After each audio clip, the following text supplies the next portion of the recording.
بسم اللہ الرحمن الرحیم بسم اللہ الرحمن الرحیم الحمد للہ رب العالمین والصلاة والسلام علی اشرف الانبیاء والمرسلین وعلی آلہ وصحبہ اجمعین اما بعد۔ کل آپ کے سامنے ذکر آیا تھا موت کا۔ بتایا گیا تھا کہ موت ایک یقینی چیز ہے، لیکن اسے یاد رکھنے کی ضرورت ہے۔ عام طور پر لوگ موت کو بھول جاتے ہیں، حالانکہ سب کو معلوم ہے کہ موت آنا یقینی بات ہے، اور کبھی ایسا نہیں ہو سکتا کہ آدمی دنیا میں آئے اور اسے موت نہ آئے۔ بڑا آدمی ہو، چھوٹا آدمی ہو، مالدار ہو، غریب ہو، مرد ہو کہ عورت ہو، پڑھا لکھا ہو یا جاہل ہو، ہر قسم کے آدمی کو موت ضرور آئے گی۔ یہ اتنی یقینی بات ہونے کے باوجود عام طور پر لوگ اس کو بھول جاتے ہیں، دنیا میں مصروف ہو جاتے ہیں، پڑھنے میں مصروف ہو جاتے ہیں، اور اپنی دنیا کی زندگی میں مشغول ہو جاتے ہیں، اور بھول جاتے ہیں کہ موت آنے والی ہے۔ اسی لیے قرآن کریم نے موت کو یاد دلایا ہے، کل نفس ذائقۃ الموت، ہر نفس کو موت کا مزہ ضرور چکھنا ہے، اور موت کوئی گھبراہٹ کی چیز نہیں ہے۔ موت کیا ہے؟ دراصل اللہ سے ملاقات کا ذریعہ ہے۔ کہتے ہیں کہ حضرت سیدنا ابراہیم خلیل اللہ علیہ السلام کی خدمت میں حضرت اسرائیل علیہ السلام تشریف لائے، اور اسرائیل علیہ السلام کی اور ان کی دوستی تھی۔ حضرت اسرائیل علیہ السلام سے حضرت ابراہیم خلیل اللہ علیہ السلام نے پوچھا کہ موت تو بڑی کڑوی چیز ہے، بہت سخت اس کا گھونٹ ہے۔ تو وہ کہنے لگے کہ ایسی بات نہیں ہے، یہ کڑوا گھونٹ بھی ہے کڑوے لوگوں کے لیے، اور بڑا میٹھا گھونٹ ہے ان لوگوں کے لیے جن کے دلوں میں اللہ کی محبت ہوتی ہے۔ جب اللہ کی محبت ہوتی ہے تو آدمی اللہ سے ملنا چاہتا ہے۔ تو حضرت سیدنا اسرائیل علیہ السلام کہنے لگے کہ ایک ایسا پل ہے موت، جس سے گزر کر ایک انسان اللہ سے ملتا ہے۔ اگر اس پل کو پار نہ کرے تو کیسے ملے گا اللہ سے؟ تو اس لیے موت کوئی گھبراہٹ کی چیز بھی نہیں ہے، البتہ اتنی بات ہے کہ موت یاد رکھنا ہے اور موت کے لیے تیاری کرنا ہے۔ ایک حدیث میں آتا ہے کہ نبی اکرم صلی اللہ علیہ وسلم کی خدمت اقدس میں ایک آدمی آئے، اور انہوں نے آ کر اللہ کے نبی علیہ السلام سے پوچھا کہ تمام لوگوں میں، تمام مسلمانوں میں سب سے افضل مومن کون ہے؟ اللہ کے نبی علیہ السلام نے فرمایا کہ سب سے افضل مومن وہ ہے جس کے اخلاق بہترین ہوں۔ اور پھر انہوں نے دوبارہ سوال کیا کہ یا رسول اللہ من اکیس الناس، پہلے تو پوچھا من افضل الناس، لوگوں میں سب سے افضل کون؟ آپ نے اس کے جواب کے اندر فرمایا کہ سب سے افضل وہ ہے جس کے اخلاق بہت اچھے ہوں۔ اور انہوں نے دوسرا سوال کیا من اکیس الناس، اس کا ترجمہ ہے لوگوں میں سب سے زیادہ عقل مند انسان کون ہے؟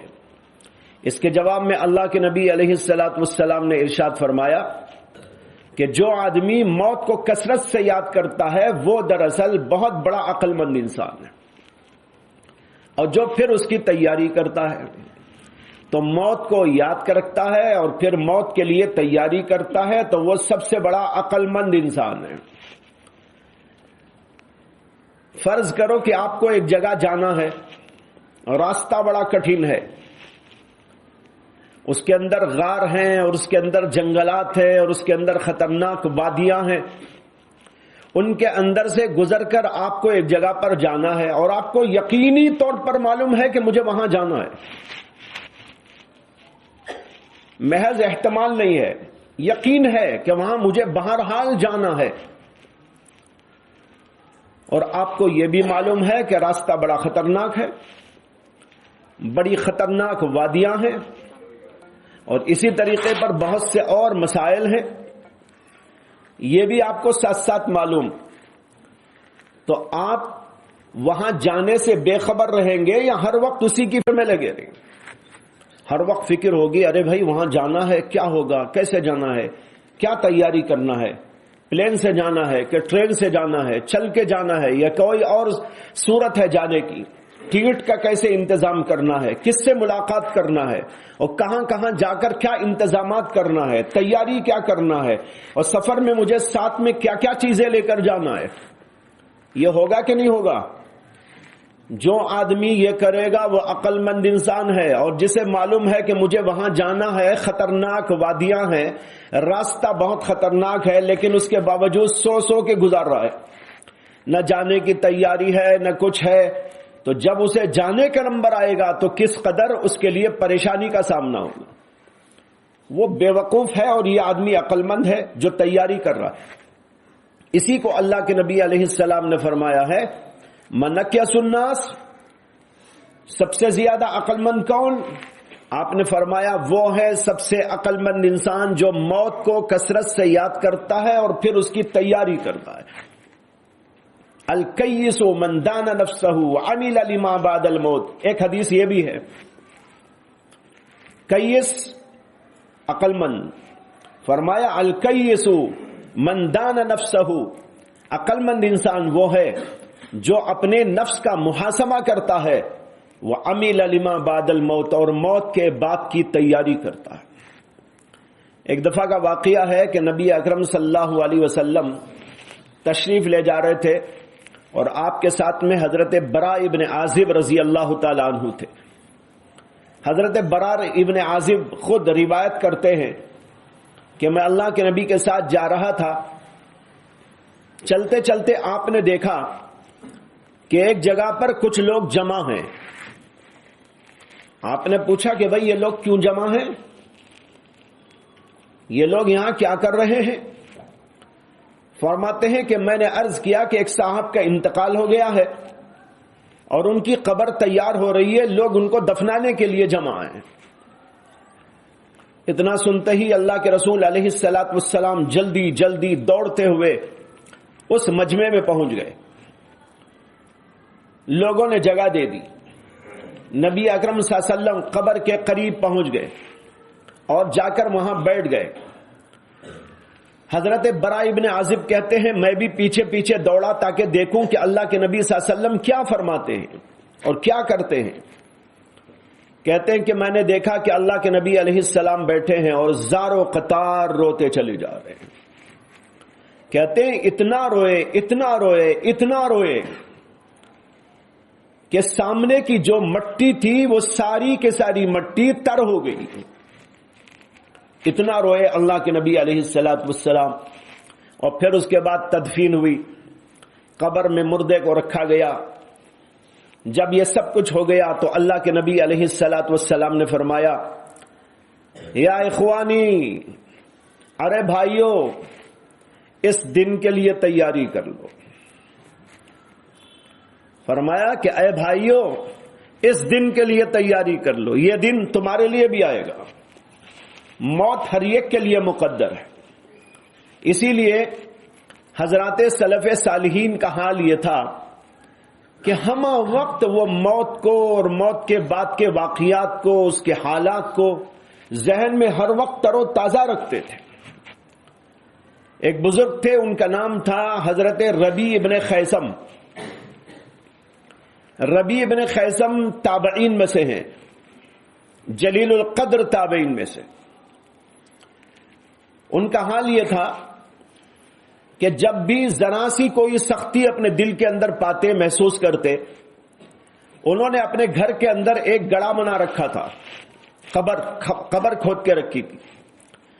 ذرا سی کوئی سختی دل کے اندر محسوس کرتے تو جا کر اس گڑھے میں بیٹھ جاتے، بلکہ لیٹ جاتے اور اپنے نفس سے خطاب کرتے، ایک دن تجھے اس گڑھے میں آنا ہے، ایک دن تجھے یہاں پر سونا ہے، اور ایک دن تجھے اس طرح دفن کر دیا جائے گا.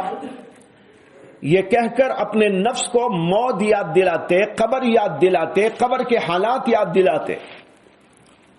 اور پھر اس کے بعد آیت کریمہ پڑھتے، رب ارجعون لعلی اعمل صالحا. یہ قرآن کریم کے اندر جملہ آیا ہے کافروں کے بارے میں کہ کافر لوگ قیامت کے میدان میں اللہ سے عرض کریں گے، رب ارجعونی، اے اللہ ہم کو ذرا واپس لوٹا دیجئے دنیا کے اندر، لعلی اعمل صالحا، ہو سکتا ہے کہ میں وہاں جا کر کچھ اچھا عمل کر کے آ جاؤں. لیکن اللہ جواب دیں گے، ہرگز نہیں، یہاں اب واپس ہی دوبارہ نہیں ہو سکتی. یہ آیت کریمہ وہ پڑھتے اور کہتے رب ارجعون لعلی اعمل صالحا، اور پھر اس کے بعد قبر سے باہر آ کر اپنے نفس سے خطاب کرتے اور کہتے، ارے ربی تجھے پھر دوبارہ قبر سے آنے کا موقع مل گیا ہے، اب ذرا عمل کر لے. دیکھ رہے ہیں، یعنی موت کو یاد کرنے کے لیے عملی مشق ہوتی تھی. ایسے حضرات تھے. عمر بن عبدالعزیز رحمت اللہ علیہ، جو بہت بڑے عابد و زاہد اور عالم ہونے کے ساتھ ساتھ امیر المومنین بھی تھے، خلیفۃ المسلمین بھی تھے، نہایت درجے متقی اور پرہیزگار. ان کے بارے میں لکھا ہے کہ روزانہ ان کے گھر پر حضرات اہل علم کی مجلس ہوتی تھی. علماء کو، فقہا کو وہ جمع کرتے تھے. آج کل علماء میں، فقہا میں یہ مسئلہ ہی نہیں رہا جو وہاں ہم پڑھ رہے ہیں. کہتے ہیں کہ حضرات علماء اور فقہا کو جمع کرتے، پھر کیا ہوتا، فَيَتَذَاكَرُونَ الْمَوْتِ وَالْقِيَامَ وَالْحِسَابِ ثُمَّ يَبْكُونَ. اور اس کے بعد عجیب جملہ ہے روایت کے اندر کہ ثُمَّ يَبْكُونَ كَأَنَّ بَيْنَ أَيْدِيهِمْ جَنَازَةٌ. کیا مطلب؟ کہتے ہیں کہ حضرات علماء فقہا ان کی جمع ہوتے، ان کے ہاں مجلس لگتی اور اس کے اندر موت کا تذکرہ، قیامت کا تذکرہ، حساب و کتاب کا تذکرہ، آخرت کے احوال کا تذکرہ ہوتا. ثم یبکون، اور پھر سارے کے سارے رونے لگتے تھے. رونے کا حال کیا ہوتا تھا؟ کہتے ہیں کأن بین ایدیہم جنازہ، ایسا روتے گویا کہ ان کے سامنے کوئی جنازہ رکھا ہوا. یا اللہ، کیا حالت تھی، کیا کیفیت تھی. موت کو یاد کرنے کے لیے مجلسیں جوڑی جاتی تھی. علماء دن بھر پڑھتے ہیں، پڑھاتے ہیں، طالب علم پڑھتے رہتے ہیں، مختلف علوم فنون، اس کی بحثیں، اس کا مباحثہ، اس کا مذاکرہ چلتا رہتا ہے. لیکن اسی کے ساتھ ساتھ موت کا تذکرہ بھی ضروری ہے، آخرت کے احوال کا تذکرہ بھی ضروری ہے. دیکھو عمر بن عبدالعزیز کے ہاں مستقل مجلس جمتی تھی. کن کی مجلس؟ علماء کی مجلس، فقہاء کرام کی مجلس. اس کے اندر تذکرہ کیا ہوتا تھا؟ یتذاکرون الموت، موت کا تذکرہ، والقیامہ، قیامت کا تذکرہ، حساب اور کتاب کا، حشر و نشر کا تذکرہ. اور پھر روتے، ایسا روتے گویا کے سامنے جنازہ رکھا ہو. عمر بن عبدالعزیز رحمت اللہ علیہ جن کا ذکر آیا، ان کی ایک اور بات یاد آ گئی کہ ایک بار ان کی خدمت میں مشہور تابعی بزرگ محمد ابن کعب القرظی تشریف لائے، حاضر ہوئے. تو عمر بن عبدالعزیز کے ساتھ بیٹھ کر بات چیت کر رہے تھے. کرتے کرتے ان کو گھور کر دیکھنے لگے. یعنی عمر بن عبدالعزیز کو گھور کے ایسا دیکھ رہے، اور روایت میں لکھا ہوا ہے کہ رکھتی برابر پلک بھی نہیں جھپک رہے تھے، ٹکٹکی باندھ کے ان کو دیکھ رہے. تو عمر بن عبدالعزیز کی نگاہ ان کے اوپر پڑ گئی.